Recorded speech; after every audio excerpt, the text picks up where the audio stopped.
So now we're standing on the single cru of Cannubi, probably the most famous cru of all of Barolo.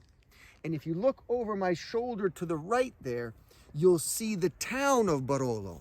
Remember, today, the zone of Barolo is made up of about 11 different towns. 5 of them make up about 90% of the production, but it all originated here in the town and surrounding area of the town of Barolo, and then was expanded to be a Barolo zone. But where we're standing right now is Cannubi. That was first planted in 1752. 1752 was not only the first cru of Barolo, but also some believe to be the first cru single vineyard of Italy. Back then, the wine they made from these vines were still sweet wines. It wasn't until about 100 years later, 75 to 100 years later, they figured out that they could make a dry wine, and it became the king of wines of Italy. Now, there's a few things that you should know about Cannubi. First, the word, Cannubi. It means in Italian the marriage, and this is the marriage of two areas.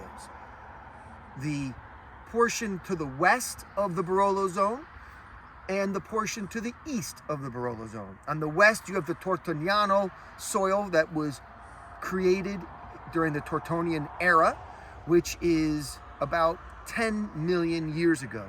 On the eastern side of the Barolo zone, you have the Helvetian era, soil that was formed during the Helvetian era. That's a little bit older, 15 million more or less years old. What makes them different? Well, here what you have is a higher proportion of sand, about 35% sand. And it's that sand that you can see in the soil here. If I dig down here for a minute, and if you take a look at how sandy it is here, and you can just see a lot of it almost turns into this dust as it's coming off my hand. It's also been extremely dry here, but that is what the soil is like here. And that soil delivers a wine that has elegance, purity of fruit, purity of floral aromatics, silkier tannins. When you plant your vines on the Helvetian era side, the eastern side of the Barolo zone, you're going to get more power, you're going to get more structure, you're going to get more tannin. Both beautiful wines in their own right, both are equally wonderful, both have great ageability, but they're different.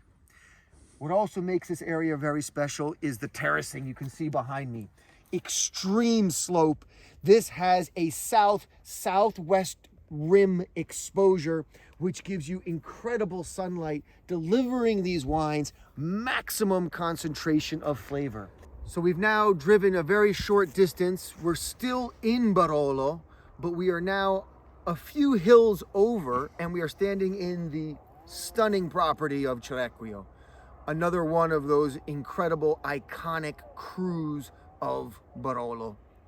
And it is here where, if you look over my shoulder, you can see the beautiful rolling hills. And if you see where that road is coming down, right there, that is really dividing this side, which is the western side, where the soil comes from the Tortonian era, and the eastern side, on the other side of that road, where you have the Helvetian era soil.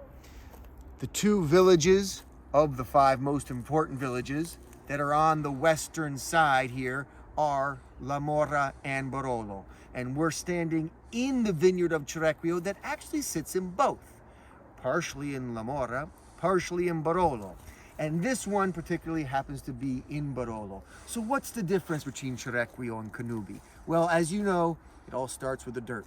And the dirt here is a little bit different. What you can see is, while yes, there's still sand here because we are still in the Tortonian soil, you'll see it has a little bit more clay in it. It doesn't have as much sand as Cannubi does. It also has a lot more magnesium. And when you take this magnesium, you combine it with a little bit more of the clay, what you end up with is a more structured, powerful style Barolo. It's here where you also get those wonderfully powerful balsamic notes, menthol notes that really are the hallmarks of Cerequio. The other thing that's important to note here is the exposure. You'll see that, like in Cannubi, we're on a rim, and it's a rolling rim here though. Not quite the same steepness you had in Cannubi, but still an exposure to south-southwest, giving you that incredible power concentration that's coming from all that great sunlight. And the one other component that's very important is the cool winds coming down from the north. It's those cool winds that are coming off the Alps and the Dolomites that keep these wines vibrant in fruit with wonderful acidity, fresh, great backbone. Two wines, Cerequio and Cannubi, iconic with incredible ageability.